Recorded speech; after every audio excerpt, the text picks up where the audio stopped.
Meantime, the investigation into the assassination attempt of former President Donald Trump, that continues. Well, questions still swirl around security measures at the 45th president's rally. Let's get to NBC6 political reporter Steve Litz joining us with the very latest on the FBI's probe, Steve, into the shooting and how local law enforcement have handled security at major events in the past.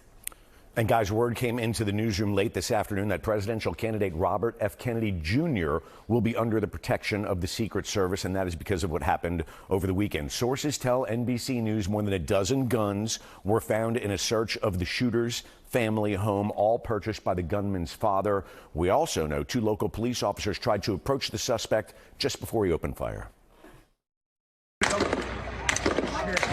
New video from the crowd with a different angle of the attempted assassination on former President Trump.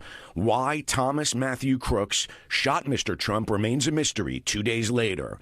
Former Miami Police Director Juan Perez. Certainly something was missed that could have been prevented. It wasn't, but now is an opportunity to fix it. The building where the alleged shooter's body was found was roughly 148 yards from where the president spoke and outside the Secret Service's security perimeter. And 2 sources familiar with the agency's operation tell NBC News its roof was identified as a potential vulnerability ahead of the event. A spokesperson for the Secret Service says they designated that the rooftop was under the jurisdiction of local law enforcement and worked with them to maintain event security, but no one was posted on this particular building. Perez on the importance of police agencies talking with each other. As you saw on Saturday, there may or may not have been a notice of the individual on the roof, and law enforcement from the local agency may have attempted to go. So, it'll be a lot faster, a lot smoother, when you're all in the same room together and it's been pre-planned very well.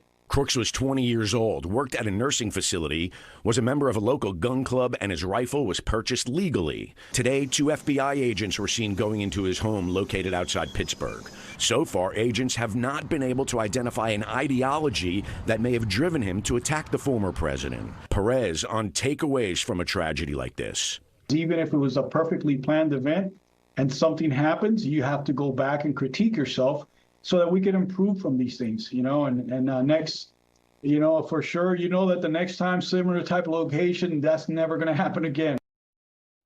And 1 spectator was killed, 2 others were seriously hurt. They were listed in stable condition yesterday. Live in the studio, I'm Steve Litz, NBC6 News.